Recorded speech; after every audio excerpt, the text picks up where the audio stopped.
Bueno, pues muy buenos días a todo el auditorio. Muchas gracias, Santiago, muchas gracias, Luis, por aceptar la invitación nuevamente y estar aquí en el programa Cambio en el Debate.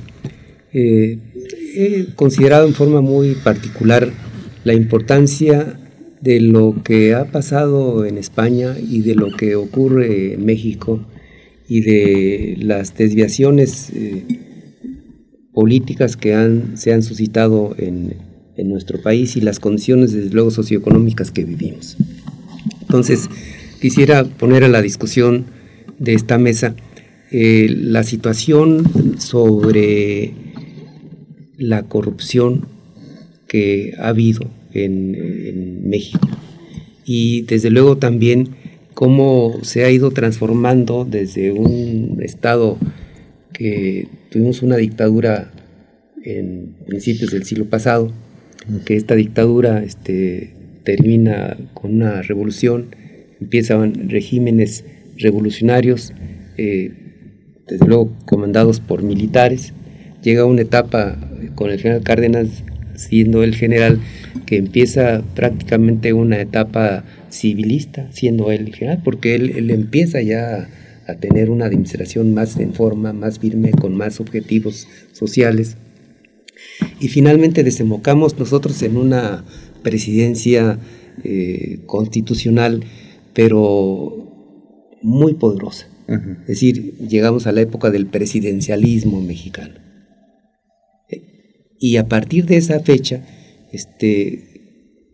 hay una estabilidad prolongada, tienen problemas económicos, y a partir de esos problemas económicos, en donde no había todavía una representación opositora al gobierno de la República, pues aparecen por una iniciativa del Partido Popular, en ese entonces dirigido por Vicente Lombardo Toledano, como una iniciativa para abrir a la oposición ciertas plazas, y se empieza a generar la idea de las representaciones plurinominales o proporcionales para darle voz a la oposición.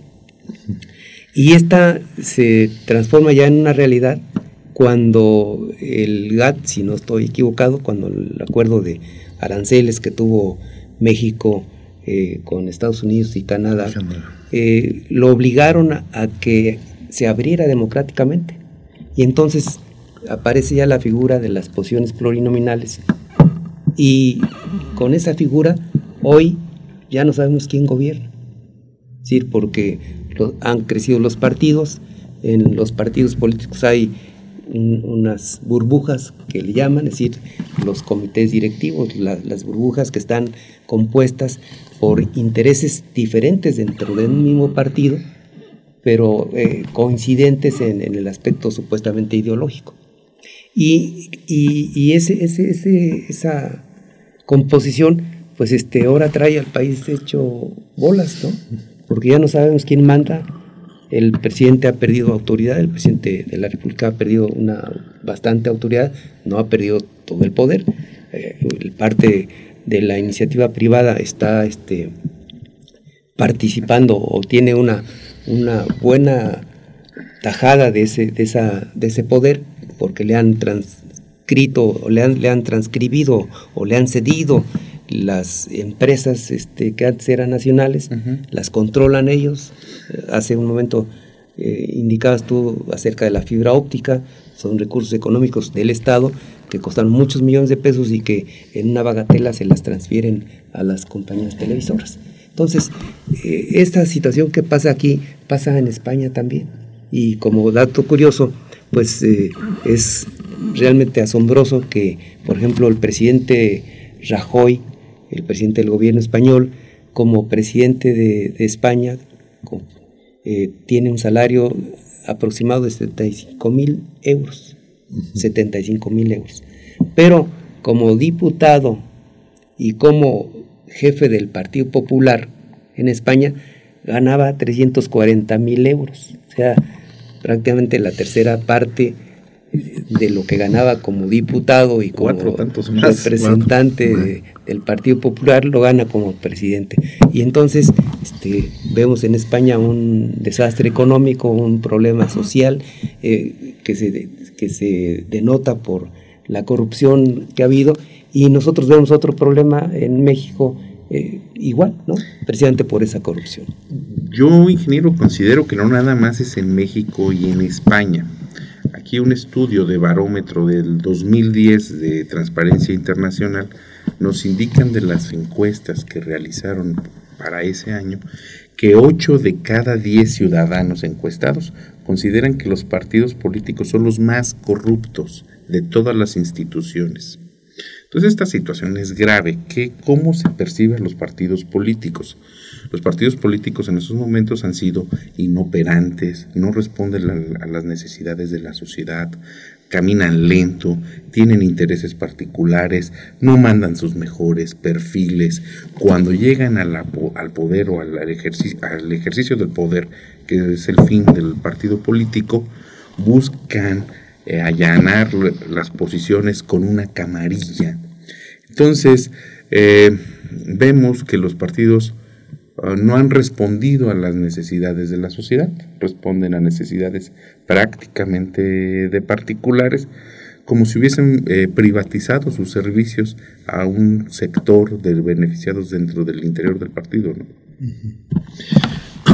Bueno, el asunto yo creo que se vuelve más complicado cuando le damos un marco casi hasta de carácter antropológico a la propia corrupción.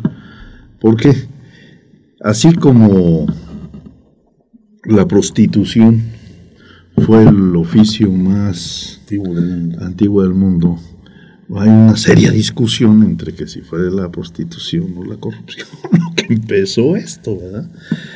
¿Esto qué quiere decir? Que no estamos hablando justamente de lo que tú decías, no hablamos de México, no hablamos de España, no hablamos de Chile o de Estados Unidos, sino podemos hablar en lo general, donde hay señales muy alarmantes en este sentido. ¿Por qué? En Estados Unidos, la corrupción se llega a considerar como parte del ejercicio gubernamental. O sea, no está visto de mala manera la corrupción. ¿Sí? Tiene sus límites, sus reglas, puede ser. Pero hay una declaración muy importante. Y estamos hablando te interrumpo con esta situación. Había un escritor mexicano, escribía era un columnista en el Excelsior, que tenía la duda de dónde comenzaba la corrupción, o más bien de dónde comenzaba el soborno, y en dónde ese soborno podía ser un obsequio a la persona que hacía un favor. Un favor. Sí, por ejemplo, un gobernante va a una comunidad, le dan de comer, es decir, le invitan una comida, y después la gente le dice, oiga, pues necesitamos el pozo. Sí. Y el gobernante les hace el pozo, y entonces ellos, como con forma de gratitud, de agradecimiento, van y le regalan pues una artesanía. Entonces, decía este periodista, dice, bueno, ¿dónde comienza el soborno y dónde comienza la gratificación? ¿Sí? ¿Dónde comienza o cuándo esa gratificación se transforma en un acto corrupto? Entonces, bueno, yo es lo mismo que estás tú indicando, ¿no? Indicando, sí. El tema, y tú lo sabes que esto da para mucho análisis que se puede realizar. El asunto es que si este tema se puede considerar como un acto de carácter cultural.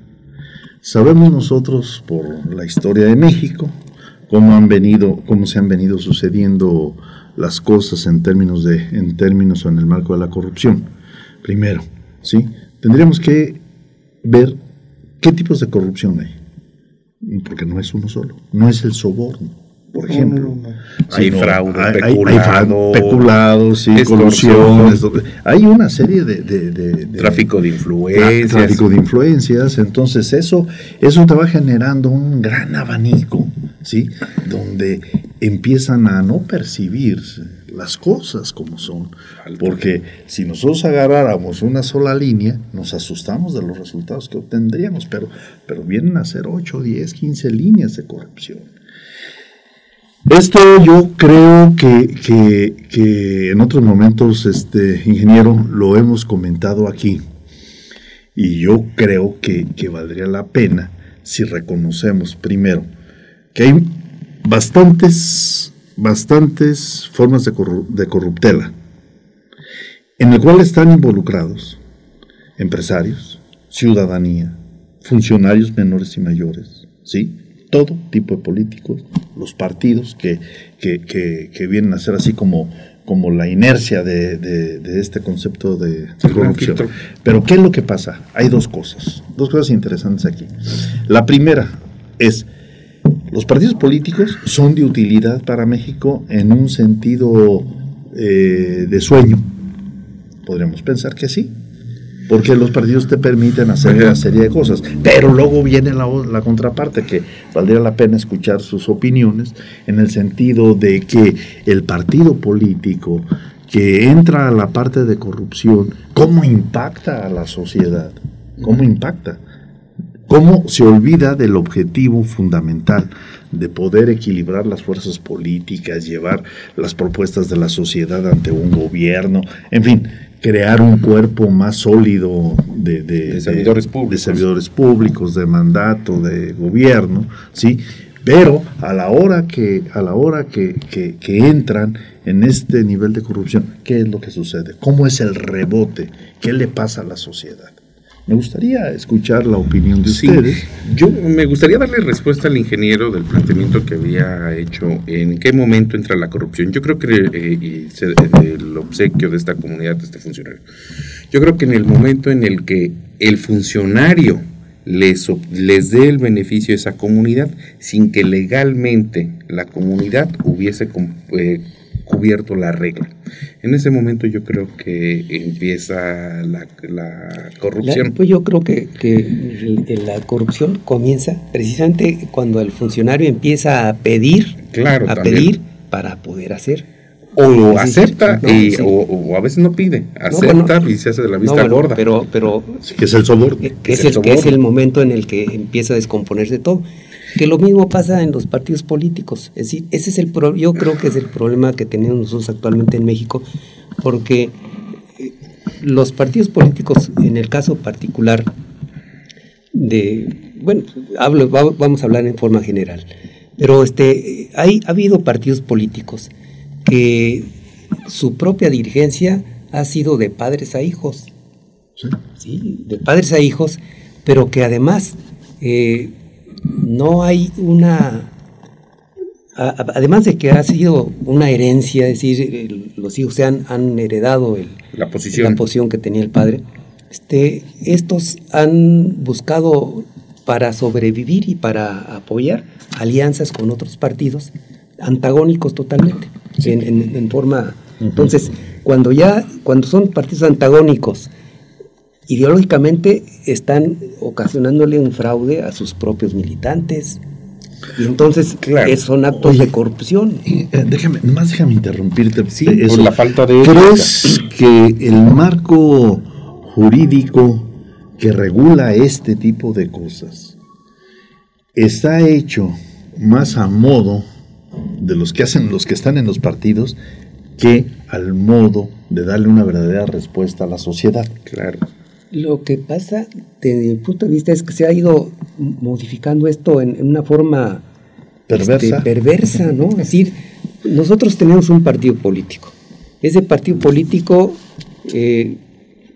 tiene que fortalecerse, desde luego, con la suma de los militantes, pero se va a fortalecer con una suma de militantes que tienen una ideología determinada. Es decir, un partido político tiene un pensamiento filosófico y por eso se suma uno a ese filosofismo.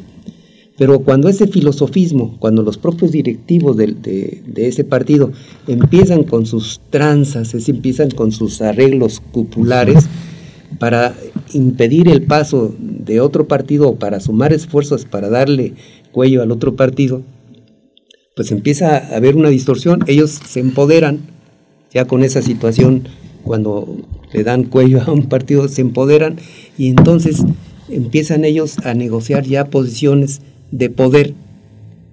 Pero para ellos. Para ellos. Para la camarilla, pues. Para esa camarilla, ¿no? A ver, pero retomo, vuelvo al inicio. Dice un dicho que para que haya caldo de gallina tiene que haber pollo, ¿no? Sí. No se vale con una Suiza. No se vale con una Suiza. Muy buena. Esto tiene pues una lectura, un significado interesante. Habría que ver en el pasado reciente, no sé en qué pasado, a lo mejor me pueden ustedes ayudar, de que los partidos políticos no tenían preventas económicas importantes. Es igual que con los sindicatos. El sindicato sí tenía su gallina, que eran los trabajadores. Le llegaban cuotas. Pero si tenían su gallo, que era Fidel Velázquez. Era el mandamás. Pero la corrupción, así como los partidos políticos y los sindicatos, son las organizaciones de mayor corrupción que se identifican. No en México. A nivel mundial. A nivel mundial. Pero entonces retomo. ¿De dónde sale el recurso? ¿Sí? ¿De dónde sale el recurso? Si sale del gobierno, es un recurso público. Y si fuera un recurso público, debe estar sujeto a la transparencia, ¿sí? Pero si tú quieres saber, ¿sí?, cuál es el destino de ese recurso público, que es del pueblo de México, qué es lo que hace el Partido Verde, que es el partido más corrupto, está clasificado. Yo no lo estoy diciendo. Sí, es una clasificación. El más corrupto es el Partido Verde. Y es el que tiene esa línea familiar de haciendo un paréntesis, es uno de los partidos más corruptos. Y es el partido que está en cuarto lugar. Sí. En posiciones políticas, en el posicionamiento político está en el cuarto lugar.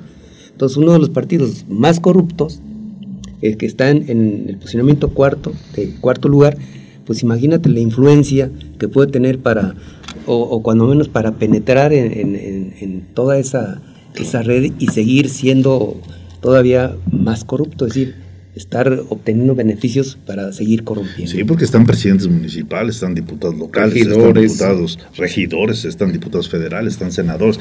Es una red interesante. Un gobernador. Sí, o cómo están vendiendo el gobernador en su presencia, ¿verdad? O sea, yo vendo mi presencia, mi apoyo hacia ti tiene un valor. Y ahí empiezan esos actos de corrupción. Pero vuelvo a insistir, todo el marco jurídico que debe de tener la disposición de recursos económicos para los partidos, que son del pueblo, sí, porque no son de nadie más, son del pueblo, ¿sí?, están inmersos en una opacidad de lo más increíble. Y ahí empieza y me gustó lo que dijiste hace rato. ¿Qué sucede en ese momento en que hay una opacidad en el manejo? Entonces hay un gran reparto. Hay un gran reparto en las cúpulas, como lo mencionaste tú, porque esto no es en sí el partido como tal, sino es a nivel popular. Sí, que quizás sea lo más los peligroso. Militantes que son los que sí, fíjate, ya no empiezan a contar. Sí, ya cuando llega a este grado, los militantes ya no cuentan, ya es una masa amorfa que está siendo controlada por ellos. Sí.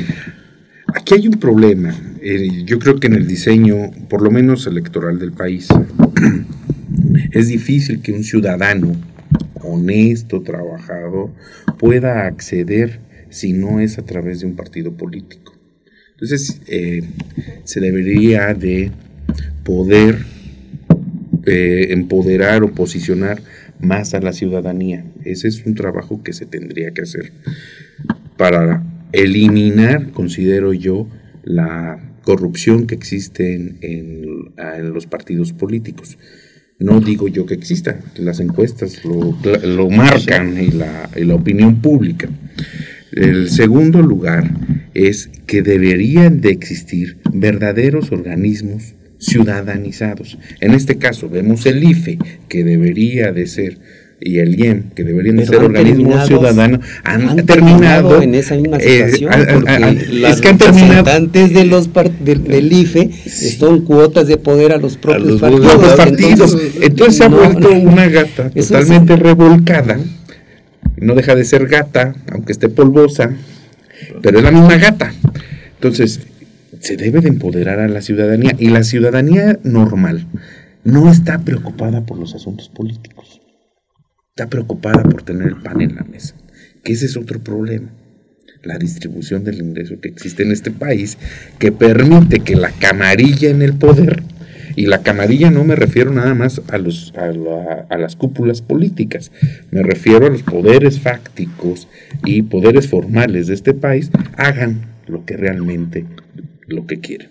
Y lo vemos, por ejemplo, en el índice de corrupción mundial de Transparencia Internacional del 2012, donde colocan a México en el lugar número 105. Estamos en el nivel de Gambia, de Kosovo, de Bolivia.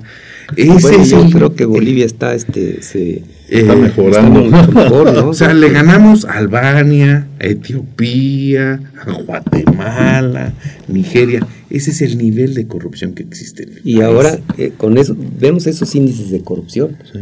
Y ya que entraste a mencionar algunos países, veamos, por ejemplo, en educación, en estamos América en las mismas condiciones. No, por eso, en educación en América Latina estamos igual, somos en los últimos lugares, cuando México hace todavía unos años era una nación preponderante, y era además, se decía, era un país que tenía el privilegio de tener atenciones o de brindar atenciones al resto de América Latina.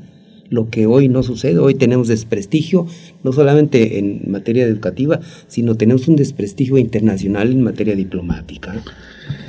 Entonces, sí, es que va ligado todo. Tan interesante esto que están diciendo, que en los índices macro, cuando los comparamos a nivel internacional, encuentras cosas demasiado interesantes. Cómo van impactando en sí en la ciudadanía. Por ejemplo, tú tienes un posicionamiento de México en el índice de desarrollo humano. De 170 países, México ocupa el 52º lugar. Hablo del índice de desarrollo, el IDH, ¿sí? Entonces, por adelante de nosotros están países que históricamente no han presentado características mejores que México. Sin embargo, en sus niveles de manejo local están mejores que nosotros. Nosotros estamos en el nivel 52. Tenemos 70 millones de mexicanos con alguna línea de pobreza. 70 de 112 que marca el censo, ¿sí? Y los otros 40 no están muy bien. No están muy bien, pero fíjate, pero además estás hablando de que México es una de las economías más importantes.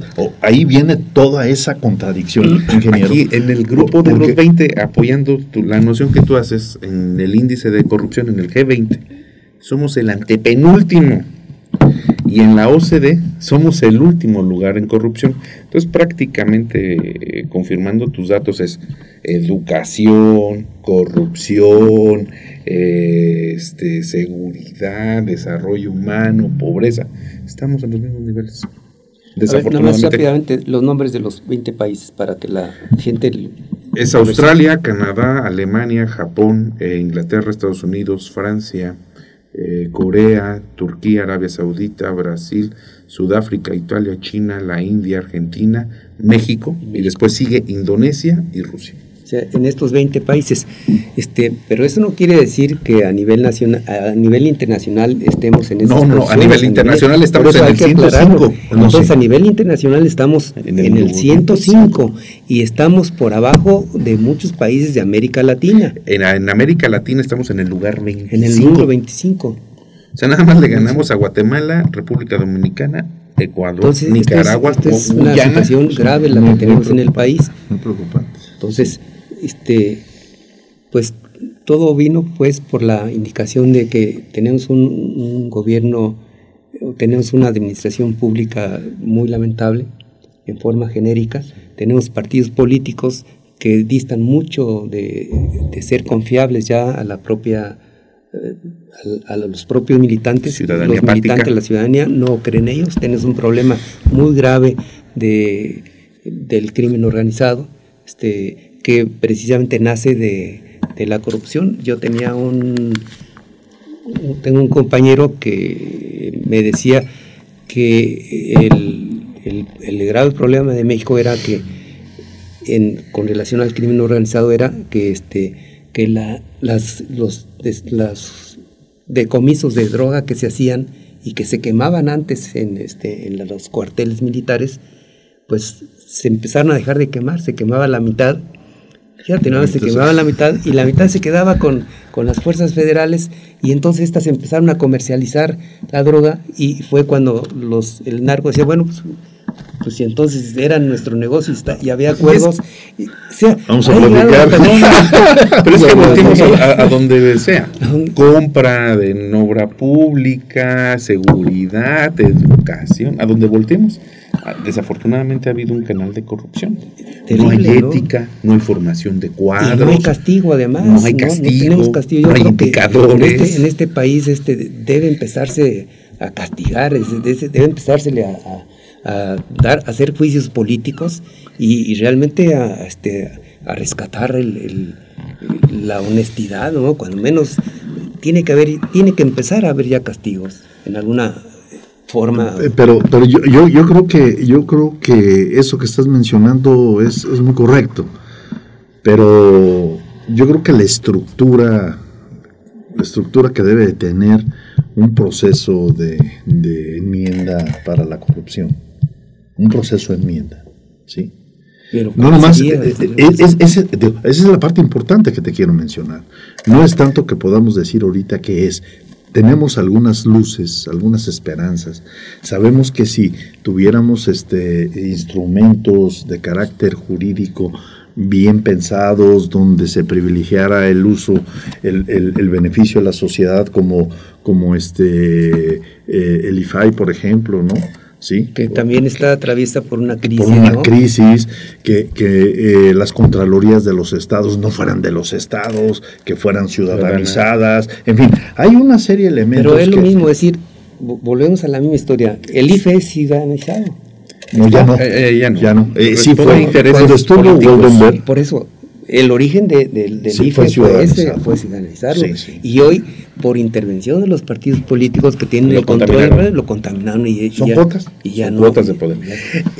Yo creo que puede ser el propio sistema desde el interior va a tener que cambiar para mantener el propio sistema.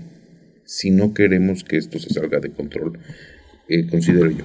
¿En qué sentido? En que el Estado tendrá que contar con mejores perfiles en la administración pública, tendrá que tener un marco jurídico claro y transparente, tendrá que generar condiciones de contraloría social, tendrá que tener procesos claros y en muchos casos sistematizados, tendrá que haber evaluación a las funciones y a los puestos si queremos erradicar la corrupción desde el propio Estado. Pero no nada más es en el Estado, existen la corrupción en todos los niveles en este país, en la educación, en la infraestructura y demás. Entonces, en la economía misma, en los servicios. Tenemos que hacer un cambio ético, que es la otra parte, una renovación ética, moral y generar conciencia en los ciudadanos para poder cambiar. A ver, hay una cuestión que se los pongo en la mesa, ¿no? Y creo que vale la pena porque se cruzan. Este elemento de la corrupción no es unilateral, es multilateral, ¿sí? ¿Qué pasa con la impunidad? Y no estamos hablando de la corrupción de dinero, ni del tráfico de influencias. La impunidad. La impunidad es un elemento que te permite, ¿sí?, crear los espacios de corrupción, ¿sí?, desde el más chiquito hasta el más grande. Es que no hay un marco jurídico. Entonces, ahí es donde Bueno, yo no soy leguleyo, pues, pero marcos jurídicos tenemos principios constitucionales, tenemos toda una norma para administrarnos. Sí, lo sé. Pero el problema es que nadie la respeta.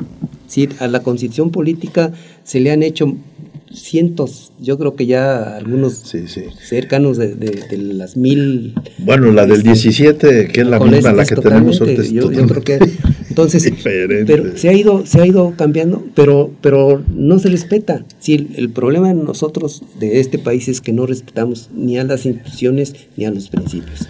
Sí, pero y eso da al traste con todo. Adelante. No, lo que te decía es que eso que estás mencionando es una cosa muy relevante, muy relevante. Sin embargo, debemos nosotros de acotar otra vez el asunto, y si tenemos un diagnóstico de cómo ha sido la corrupción, también tenemos una visión de cómo podrían solucionarse las cosas. En un momento dado, en esta misma mesa, hablábamos de la poca participación de la sociedad en todo este asunto. Porque la sociedad puede castigar fuerte, y la sociedad organizada, por lo menos con un voto. Con el voto. Pero no hay más. Pero otra vez, ese voto lo va a contabilizar ¿quién? Sí, el IFE. Sí. Y otra vez ahí no tenemos, desde el las año cajas 1988, no tenemos una confianza ya en transparencia. Nos quedan 4 minutos. Me gustó lo que dijiste de que había, no se utilizaban los perfiles adecuados, no. Sí, yo considero que para que cambie el país, una situación, se debe de involucrar la sociedad. Si no se involucra la sociedad, difícilmente se va a cambiar el ritmo del país. La otra, el Estado tiene que cambiar desde el interior de la estructura. Si no, esto está vulnerable. Que puede haber una composición interna ahí del mismo Estado se transforme de un Estado corrupto a un Estado sano. A lo mejor no en un momento y un cambio radical, pero tiene que generar las condiciones mediante un proceso pero no por el propio Estado. Sí, por el mismo Estado tiene que generar las condiciones para que empiece a cambiar. Si se quiere mantener el orden que medianamente se tiene y recobrar la fuerza que en algún momento se tuvo. No me refiero nada más al caso del mexicano, yo creo que la corrupción ha sido un mal global y que lo tiene que generar el propio Estado. La otra es los perfiles. ¿Qué vemos en la llegada, y hablemos de la corrupción en la administración pública?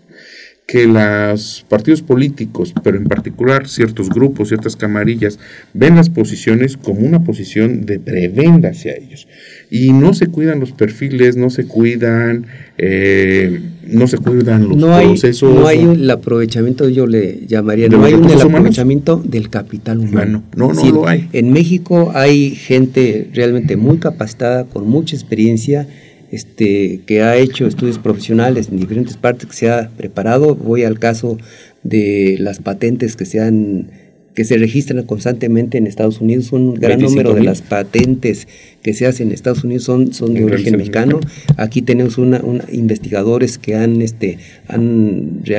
inventado algoritmos que que esos algoritmos los han utilizado en el extranjero para innovar aspectos técnicos, y que aquí no lo hacemos. Entonces no hay un aprovechamiento realmente eficiente del capital humano que tiene el país. Entonces, ¿qué tenemos que hacer? Reclamar eso de la sociedad. No existen procesos claros. Hasta hace unos meses se metió la reforma para poder empatar todas las cuentas contables de los estados. O sea, no hay un proceso de planeación debido, no hay procesos sistematizados ni ordenados, no es el mismo proceso contable. No era el mismo proceso contable el de Nuevo León, el de Quintana Roo y el de Michoacán. Ese es un problema para la toma de decisiones. Mandamos perfiles a los congresos que a veces no son los adecuados. Entonces, creo que la ciudadanía, no existen leyes. Yo sí creo que hay una parte opaca, oscura, en donde la ciudadanía sí podemos ejercer un voto cada proceso electoral y después ya se olviden de nosotros. No podemos reclamarle un mal gobierno, decir, ya no queremos que estés. O la otra, esta iniciativa me puede afectar, o considero que en lo particular a mí me afecta como existe en Estados Unidos, en donde una ley en particular puede o no puede ser aprobada por la ciudadanía. Entonces aquí tenemos una ciudadanía chiquita. Sí, mira, de una manera sigue para concluir mi participación en esta mesa, yo quisiera que hiciéramos la siguiente reflexión. Bajémonos a lo que nos sucede aquí en el estado de Michoacán, ¿sí? Nosotros necesitamos, desde la sociedad, impulsar 2 demandas sentidas para combatir la corrupción. Una, la educación, que querámoslo o no, somos el penúltimo lugar a nivel por entidad federativa a nivel nacional. ¿Cómo queremos tener procesos limpios, transparentes, si estamos al final que ya hemos comentado sobre la investigación y sobre la educación? Y que es otro impacto. Que son Sí, no bajas indicadores, si vemos los indicadores. Entonces, yo por eso tenemos el mismo problema, es un no aprovechamiento y es un no aprovechamiento de los investigadores mexicanos y de los buenos maestros. Es decir, tenemos un desperdicio en 2 aspectos cruciales para el desarrollo de cualquier país: educación e investigación tecnológica y científica. Y entonces ahí te das cuenta que ese indicador es el que nos está ordenando los niveles de corrupción. Pero esto hay mucho que decir. Pues el tiempo se nos agota. Yo creo que tenemos que seguir platicando este tipo de cosas, pero pues hay que agradecerle al auditorio que nos ve y que mañana seguramente nos puede leer. Pues su agradecimiento por perder aquí con nosotros un ratito. Un ratito. ¿Sí? Muchas gracias. Muy buenos días. Gracias a ti. Muchas gracias. Gracias, Juan Luis.